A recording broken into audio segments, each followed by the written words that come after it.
যদি কেউ কখনো বিদেশ আসেন, এই গাড়ির কাজটা শিক্ষা দেবেন। তাতে কী হবে জানেন? আপনার ফ্যামিলিও ভালো থাকবে, প্লাস আপনিও ভালো থাকবেন, আপনারা শান্তির কাজ পাইলেন, শান্তি থাকতে পারবেন।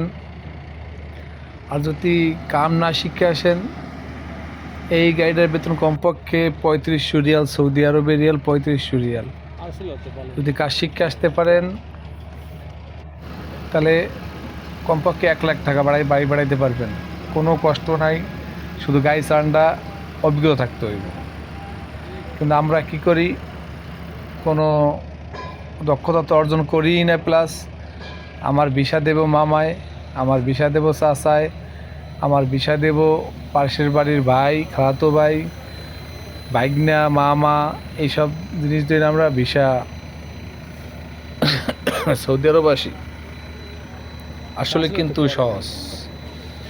বাংলাদেশে প্রচুর ট্রেনিং সেন্টার আছে, আপনারা যে কোনো কাজ শিক্ষা বিদেশে আপনারা যাইতে পারবেন শুধু অল্প টাকার বিনিময়ে। কিন্তু আমরা করি না, আমরা শৈলে অলসতা করি।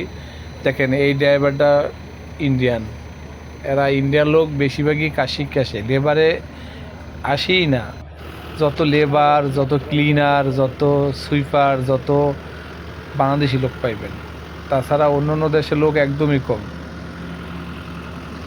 এগুলা শুধু দক্ষতার কারণে, বুঝছেন? আমরা বুঝি না আসলে দক্ষতা কী জিনিস। আমরা কাজ শিখতেই চাই না।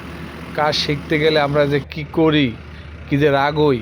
সরকার কতগুলো ট্রেনিং সেন্টার দিয়ে রাখছে, টিটিসি সেন্টার দিয়ে রাখছে এরা কাজ শেখার জন্য, কিন্তু আমরা শিখি না। আমরা লেবার এসে পড়ি। এই জন্য আমাদের আর্থিকতে কতটা ক্ষতি হইতেছে আপনারা যার যে বিপদে পড়ে সেই বুঝেন।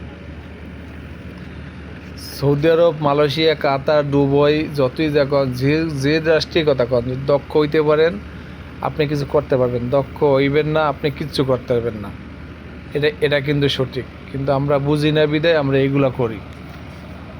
আমার কথা হইলো, যারা বিদেশ আসবেন দয়া করিয়া কাজ শিখে আসবেন। কাজ শিখা ছাড়া কোনো লোক সৌদি আরব বা কোনো দেশেই যাইবেন না।